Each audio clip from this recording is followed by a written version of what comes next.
Welcome back to NBA Cinema. So we got to talk about Pat Riley's comments to Jimmy Butler, man, and some of the things that's been going on in the Miami Heat organization. Now, Jimmy Butler is seeking a contract, with all his injuries, and I think he's 35 years of age. He's seeking a contract where he would make 52 million over the next 2 years. And looking at that and why that's not a smart investment, you look at the way that the Miami Heat have crawled into the playoffs. Yeah, they've upset some teams, but anytime they meet whatever juggernaut it is that comes from out west, they end up, getting handled pretty soundly by whoever that may be, whether that was LeBron and AD at the time in the bubble or Nikola Jokic in the Denver Nuggets. So now looking at it, he wasn't able to stay healthy even through the play-in. So the Miami Heat, they went up against the Boston Celtics and got sent home. Now Jimmy has something to say about that the other day. We're gonna check that out.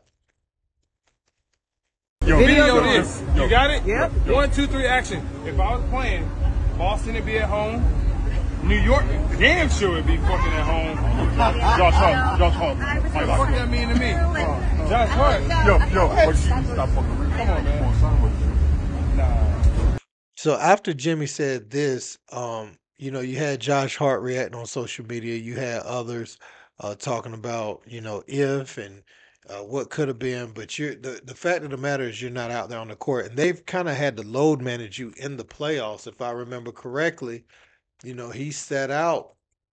Was it one of the games in the finals against Miami, or it was some games during the series versus the Boston Celtics and the New York Knicks? He couldn't play some of those games. So they were even managing your knee injuries through the series. So now it's time to reflect and look at that and see, what they need to do going forward. Because it sounds like after what Pat Riley said today, that they may not offer Jimmy a contract extension. We're gonna check that out right now. Let's be. Who moves the needle the most, on our team is Jimmy. Jimmy moves the needle the most. He's an incredible player. And what I said at the beginning about change is he's got to give it some thought himself, for this thing to be what he really wants it to be. And I want it to be, and Mickey and everybody else. So this 5-year window, we've been pretty successful. We haven't won the chip, and I think that bothers everybody. For him to say that, I thought, is that Jimmy trolling, or is that Jimmy serious?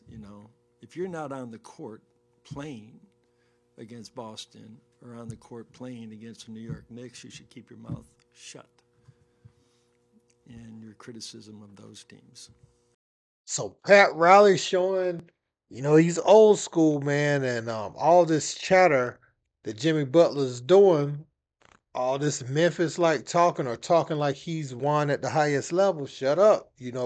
We haven't won a title, so why are you speaking like that? Yeah, you've upset some teams, but okay, what trophy do you get for being the underdog and knocking out the teams in a lot of cases that people want to see play the Western Conference champion just to get to the Western Conference champion and then show how overmatched you are.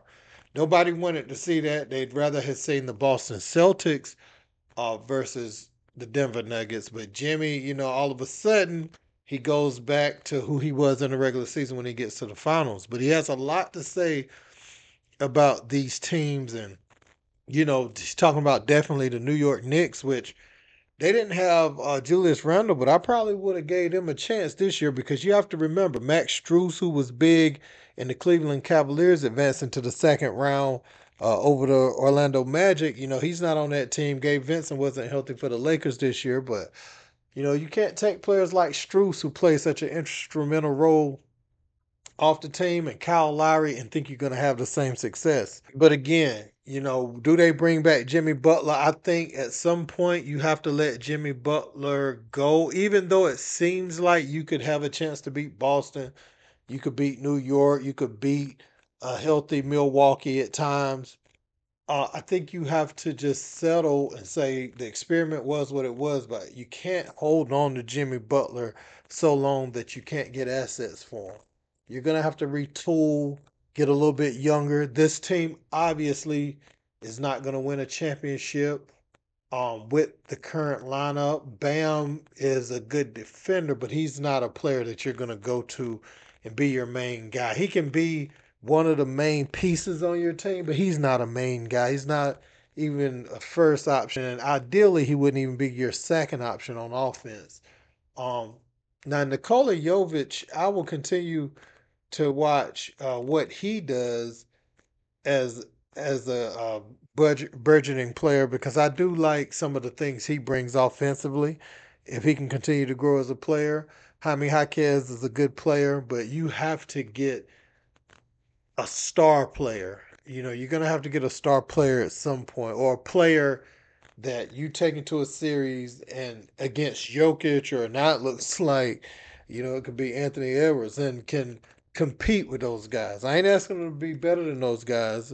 You just have to be better, 4 out of 7. You know what I'm saying? But you ain't gotta always be the better player for all the games in the regular season. But you need somebody that can compete at that level in a 7 game series. And right now you don't have that. And Jimmy, with his health and everything, I wouldn't put 52 million into Jimmy annually. I think that's crazy at this point. I think he was worth every dollar when you signed him the first time, but it don't look like his situation with, his legs at the end of the year, even though he manages, the load during the season, don't look like he's going to get any better.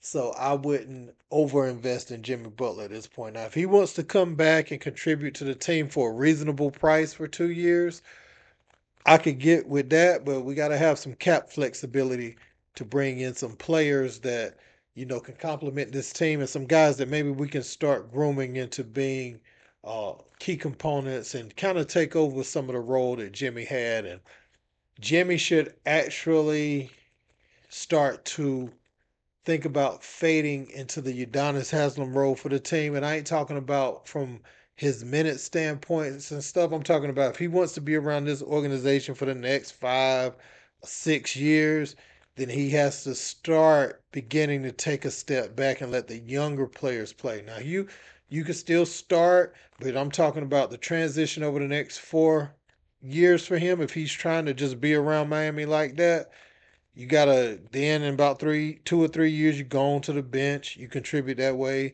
then you go to not hardly playing, and you know what I'm saying? That's all I'm saying about him. He has to embrace that. But let me know what you guys think in the comments. Don't forget to like, share, and subscribe. Till next time, peace. Skip tweeted something, and although I disagree with the tweet, and hopefully Skip would take it down. I'm not going to take it down. Skip, skip, skip, skip. Skip, skip, skip, skip, skip, skip.